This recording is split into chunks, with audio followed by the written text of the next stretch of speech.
Hello, everyone. Welcome to our Special Education Programs Virtual Information Session. My name is Elio Costa. I'm an assistant director here at Johns Hopkins with the School of Education within the Admissions and Enrollment Office. We want to thank everyone for taking some time out of your afternoon/evening with us. We hope to give you a lot of important information when it comes to our special education programs here at the School of Education. Just to give everyone here an idea of what the next half hour to an hour looks like with us, I will be giving you all kind of a general overview of the School of Education. At that point, I will introduce Dr. Cruz, who will talk a little bit more specifically about what the outlook looks like for a special education teacher, some of our featured programs. Then at that point, I will return and talk about the admissions requirements, the application timeline, financial aid, and scholarship resources. We will have some time at the very end of today's webinar to answer questions that may arise. So you will see a question function on the Zoom that you can use. Feel free to type out answers as we kind of go through the next few slides. So that way, when we get to the Q&A, we're able to field all your questions.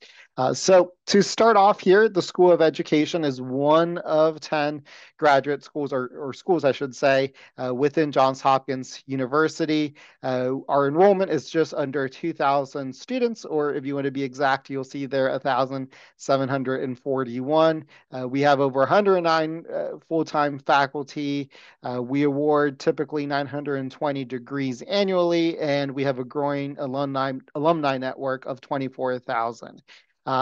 So we are with Johns Hopkins University. We have a deep history in research and education.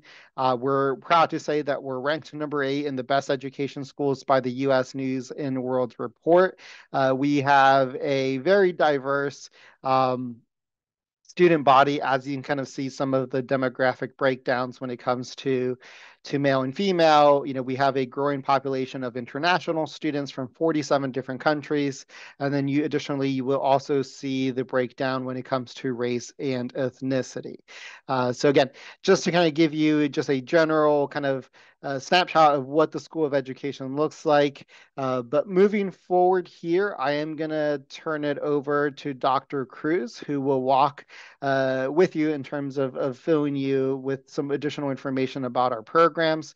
We also have Dr. Martyr, who's an associate professor, faculty lead in our programs, and Dr. Shelton, who's an assistant professor. But at this point, I'm going to go ahead and turn it over to Dr. Cruz. Hi, everybody. Thank you so much for joining today. Really excited to be talking to you all. I'm just going to give you kind of a broad overview of the program, some of the things that you could expect, how we kind of organize and structure everything, and then happy to answer any and all kinds of questions that you might have. So as mentioned, this is our faculty right here. So I'm Dr. Cruz. This is my 4th year at Hopkins. I'm an assistant professor in the special education program. I also work across a couple of different programs. So I work with our Masters of Ed policy and our PhD program. Dr. Martyr in the middle here is our program lead. And so any and all questions that you may have after the webinar is over, she is a great resource and always happy to answer any kinds of questions. And then to the far right here, Dr. Shelton supports a lot of our collaboration with Montgomery County Public Schools. And so if that is something that you're interested in, and some of the stipends and supports that there might be for that program, she is also always happy to talk to you. So we could go to the next slide. That would be great. So a little bit of the background about why we have this program and what our overarching goals are for the program is to address this pervasive shortage of special education teachers that the country faces. And this is across 49 states have reported these kinds of pervasive shortages of qualified special education teachers. Maryland is no different. And so we are really trying to target some of the really high needs, hard to staff districts in the state of Maryland and make sure that they have fully credentialed special educators, because the students that require those services when they're faced with these pervasive shortages are not getting the services and supports to which they are federally legally entitled. So our goal is to make sure that all of the folks who come through our program have all of the skills and supports necessary to be really successful in that first couple of years to support retention and keep folks in the field and have everybody feel really good about the work that they're doing. So sort of the big motivating factor. So to do this, we have three primary pathways that you can enter into in our program. So we offer right now a master's of special education with a focus on severe disabilities, and that's an applied behavior analysis focus. Dr. Martyr is the program lead with a specific focus on that program. And so she's always happy to talk more about that. We also offer a master's with severe disabilities with an autism focus. And so if you're doing either of those programs, primarily for folks who expect to work with students who are a little bit more severely affected by their disabilities, a lot of the folks accessing those programs end up working at places like Kennedy Krieger that support those kinds of needs more specifically.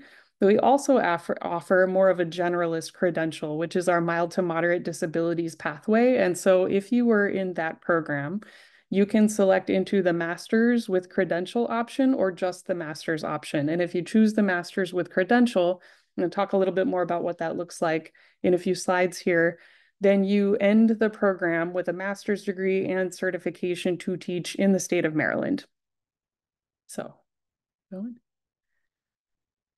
So a broad overview of how the courses and the scheduling happens with the program. We offer courses in the summer, fall, and spring. And so if you were to enroll in our program, you would be expected to take coursework in each of those terms.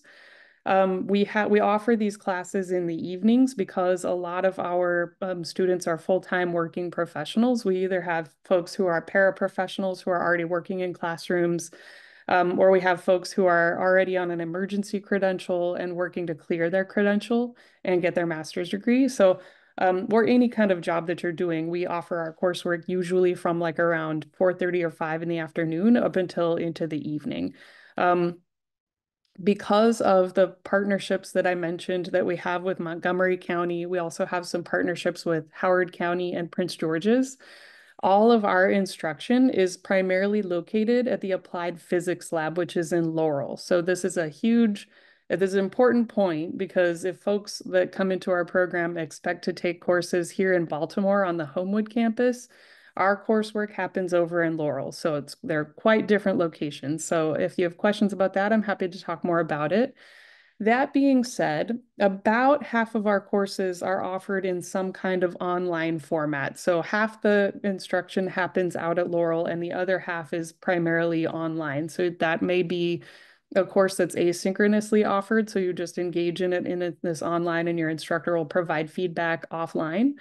Or we have some that have a few Zoom sessions here and there. So you'll Zoom into the class to get the content and then work on some of your assignments offline. So I'm happy to talk more about that if you like. Important to note that our summer courses are mostly online. So we get a lot of folks who are teaching in the school year and they want to travel, but they still want to engage in coursework over the summer. So for that reason, we've shifted all of those courses to online courses. So there is no going to Laurel in the summertime. So that's a nice feature. And the program is meant to be roughly a 2-year program. So we've organized it in such a way that you take courses. You can complete the entire scope and sequence in a matter of 2 years in a cohort model. So all of the people who are admitted when you're admitted are taking the same coursework for the entire 2 years. That being said, we do have people who are really, really ambitious and want to double up and do it in 1 year. It's theoretically possible, but it is really, really challenging. We don't necessarily recommend it. And we also have some folks who are working full time. They've got kids and a family at home or doing whatever. They got a lot of stuff going on. And so they stretch it out over time. So you can do it at a slower pace if you need to, but it's meant to be a 2-year program. So these are some of the milestones that we would expect you to meet in preparation for graduation. So all of our candidates complete the Praxis 2 for special education and assessment in reading. Those are required for Maryland State certification. All candidates complete a comprehensive exam, and that is just a sort of a content check to make sure that you've understood the core content of the program. And then you end up doing a culminating project. So this is more like the comprehensive exam is the content, and then the culminating project is an assessment of your ability to apply that content. And that happens embedded within our internship year. So all of the folks who do that milestone are taking a class that supports that project. And you end that project by submitting your EdTPA, which is it's a performance-based assessment that fulfills the requirements for Maryland State certification. If you choose to join our program and you're doing the master's degree but not seeking certification, then instead of the culminating project, you would complete a graduate project, which is more like a master's thesis. So you would conduct a small mini study. If you are doing your certification and master's, you also have the option to opt into the graduate project should you want to do so. And the reason that some folks might choose to do that is because they know that they want to teach for a few years, but then they also know that from their master's, they kind of want to go into like a leadership position, or they want to come back and do an EDD or a PhD and do something further along than teach. The graduate project gives you a really formal writing sample that you can use to apply to those things. So it's kind of a nice option if you wanted to do it. But if you do the culminating project as part of your certification, it's not a requirement. So I'm happy to answer more questions about that. I know that that can get a little bit confusing, but you will be assigned to an advisor who can help walk you through all of those options when you get to it.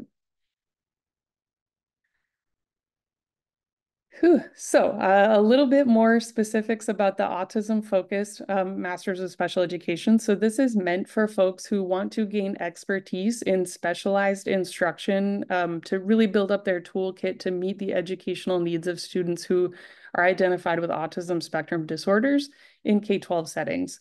It's 36 credits of coursework. That is 12 courses that you take. And like I mentioned before, about half are in person and half are online. And you finish that program with an applied internship as one of those courses. So we're aiming for this to be a 2-year course.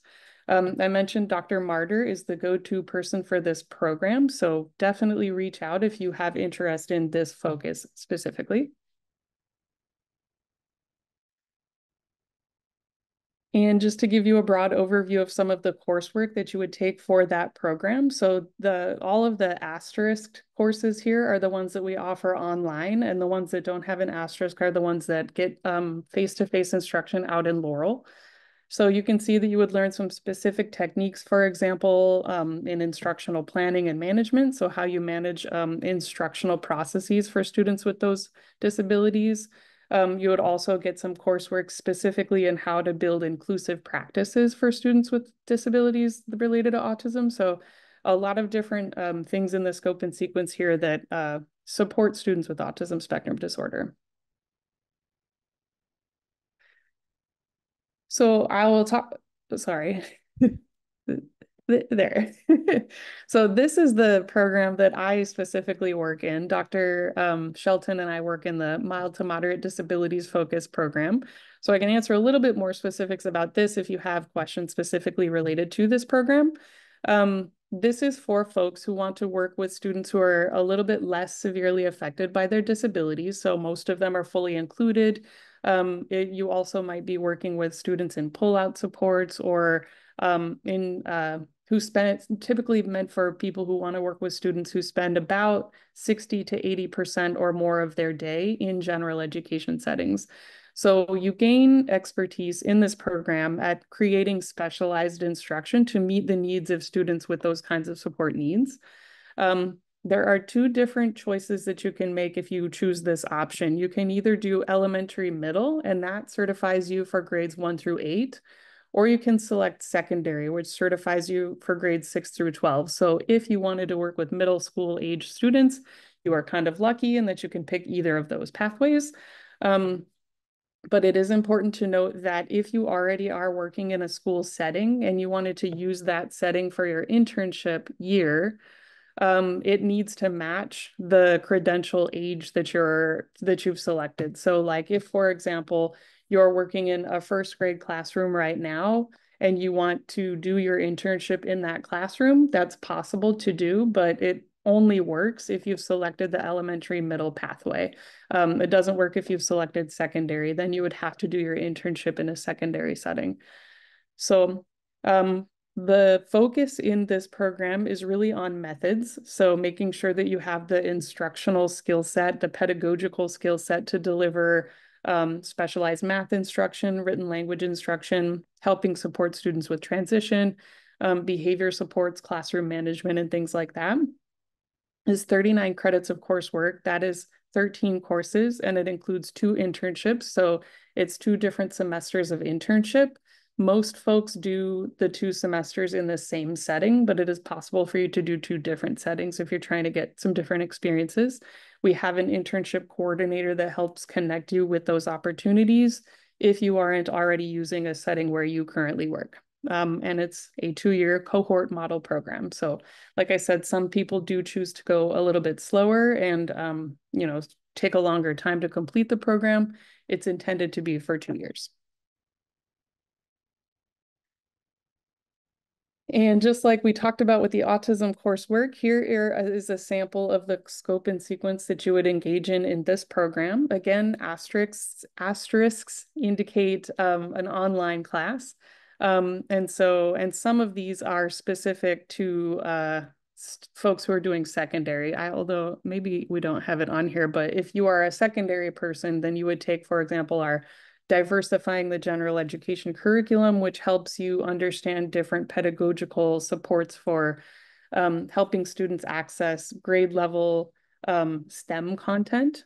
We also have a pretty comprehensive reading methods and teaching scope and sequence. So making sure that you're really well versed in reading instruction, particularly for students who need a lot of extra support with reading lexicography and things like that. So happy to answer any questions you might have about any of the courses we offer. This is generally the pathway. And then lastly, I want to talk a little bit about the SET IT program, which, like I mentioned, Dr. Shelton is the lead for this program. It is a partnership that we have with Montgomery County Public Schools, and it is aimed for folks who want to work in Montgomery County or they already are working in Montgomery County. It's a 2-year cohort program, just like all of our other programs are, but this one is a little bit stricter in keeping with those 2 years. Because they complete a prescribed series of courses all together in the same cohort. So at the completion of this program, you end up with your certification, either in grades 1 through 8 or 6 through 12, just like every other credential program that we offer. But your internship is embedded within an MCPS classroom. So if you choose this pathway, you would be doing your internship there in Montgomery County. You would be getting paid as an employee in Montgomery County. So all of your salary and benefits that teachers make there. Plus they offer tuition remission for some of your coursework. So it's a really nice way to get some financial support with the program. So Dr. Shelton is the go-to for that. Happy to answer questions if they pop up today, but if you have further things, feel free to reach out at any time.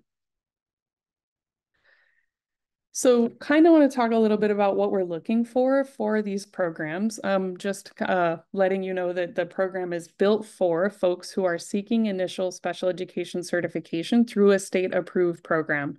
So there aren't electives in our program, right? You're taking a prescribed set of courses because they fulfill state certification requirements.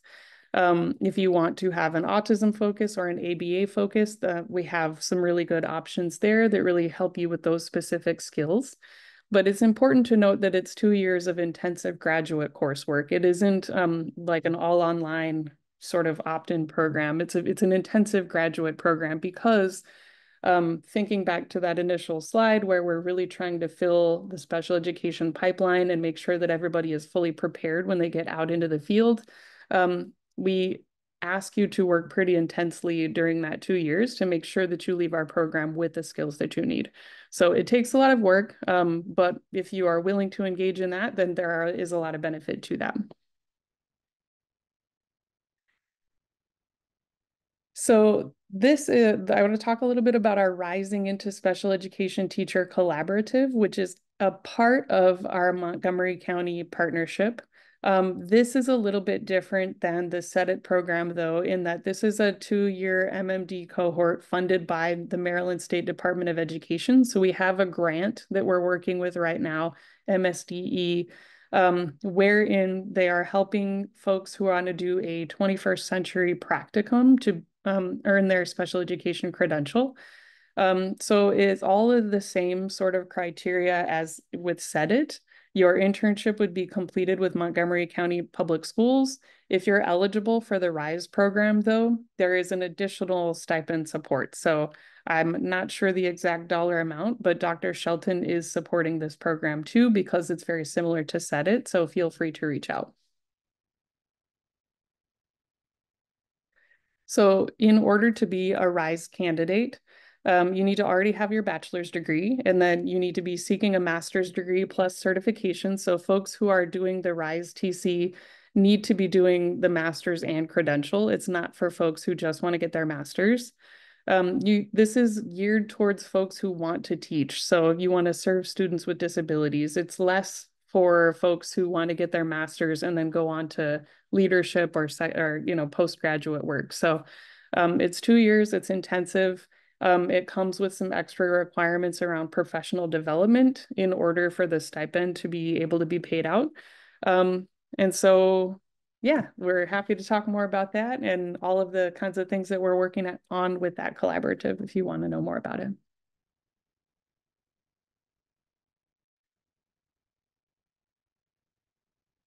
I think, Thank you, yeah, Dr. passing it back Cruz. over to you.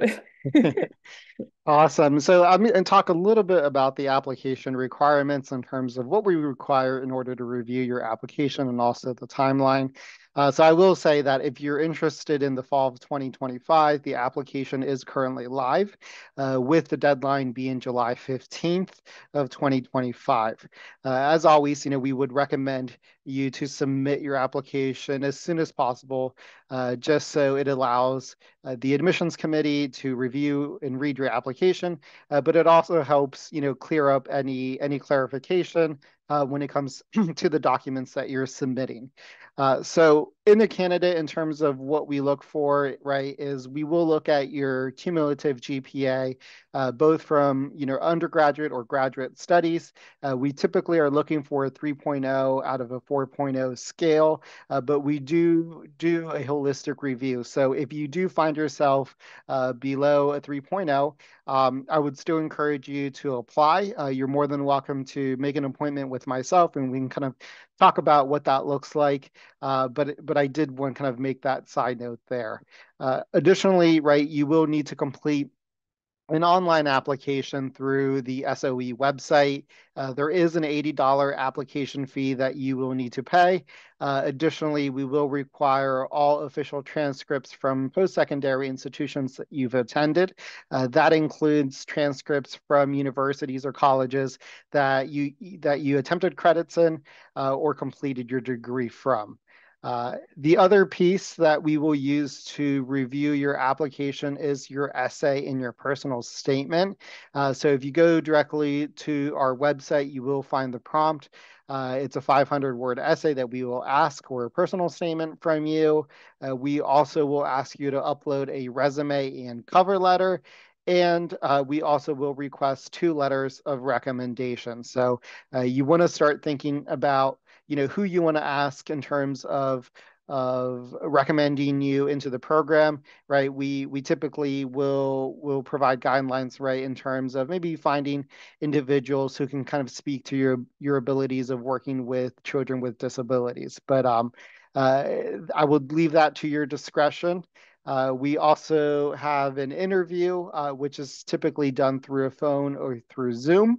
And at that point, right, we want to make sure that your understanding of the program lines up with what we offer, right? We want to make sure that your career and educational goals are going to line up in order to meet your expectations. So that's what that interview process typically looks like. To make it a little bit easier, we don't require the GRE, so hopefully that kind of eases the application process.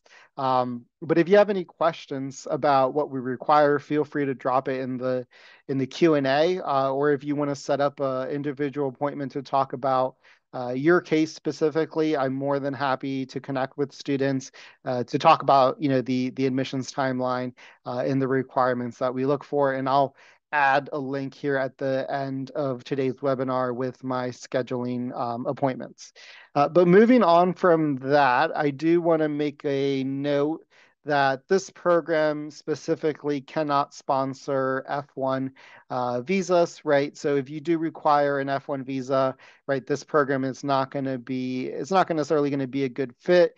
But if you do find yourself with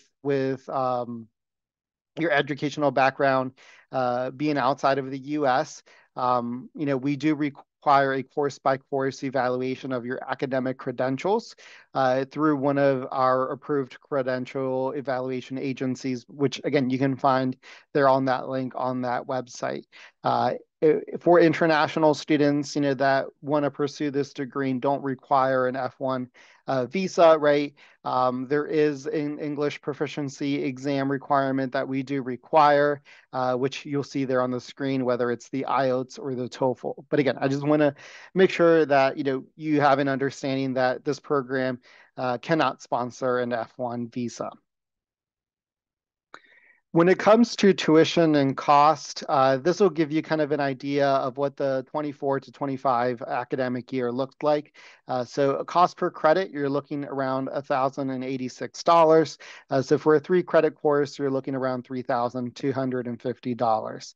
If you are taking courses online, just be aware that there is an additional $20 fee per credit, which is a tech fee. There's also additionally an registration fee of $175 per semester. So every semester that you're registering for courses, there will be $170 fee. Additionally, there is that $80 application fee that I mentioned earlier. We do waive application fees for certain students, right? So if you're part of the Millennium Scholarship, McNair Scholarship, if you're part of the Name Exchange, or if you're currently serving or are a vet, you would be eligible to receive an application fee waiver. And if you want additional information on how that looks like, feel free, again, to reach out to me after today's webinar. When it comes to financing or funding your graduate level program, right, here at the School of Education, we offer a number of endowed scholarships that you'd be potentially eligible for. What we would recommend for every student is to complete your FAFSA if you're eligible for it. Every academic year. Completing the FAFSA would allow you to be eligible to our need-based and merit-based endowed scholarships. There is a separate scholarship application as well. So as you go through our general application, you'll be prompted to complete the scholarship application, which again, I would encourage you to do so. Through our website, you will also find external scholarship resources. We have a few there, scholarship.com, teacher.org. Again, you want to start kind of doing your own research and kind of scouring for those external scholarships that you can bring to the School of Education. So before we go into Q&A, I will also add that we will be offering financial aid webinars and resources through the School of Education. So we recently have had a new member on our team, a financial aid director, who, apart from being available to meet with students virtually through Zoom, they will also be offering webinars specifically to all students looking to fund their graduate level degree programs. But other than that, at this point, we will transition to the Q&A. So if you have questions about the programs, about the admissions timeline, the requirements, feel free to drop them in the Q&A function. And I will also say that, if you feel like you've gathered enough information with us here, feel free to log out. I know your afternoons may be busy, so we completely understand if you have to cut a little bit short. So we'll give individuals or folks 5 minutes, if you want to type out a question, and then I think after those, 5 minutes, if we don't receive any questions, we'll go ahead and close out the session. So it doesn't appear that folks have questions. So we're going to go ahead and close out to today's session. Again, we want to thank everyone for attending tonight, and hopefully you've gathered information in terms of taking your next steps. And again, we're here to field any questions moving forward. So feel free to reach out to the admissions office. And if you want to connect with Dr. Cruz or Dr. Martyr, I know they're more than happy to connect with prospective students as well. But other than that, have a good night, everyone, and hopefully we can connect soon.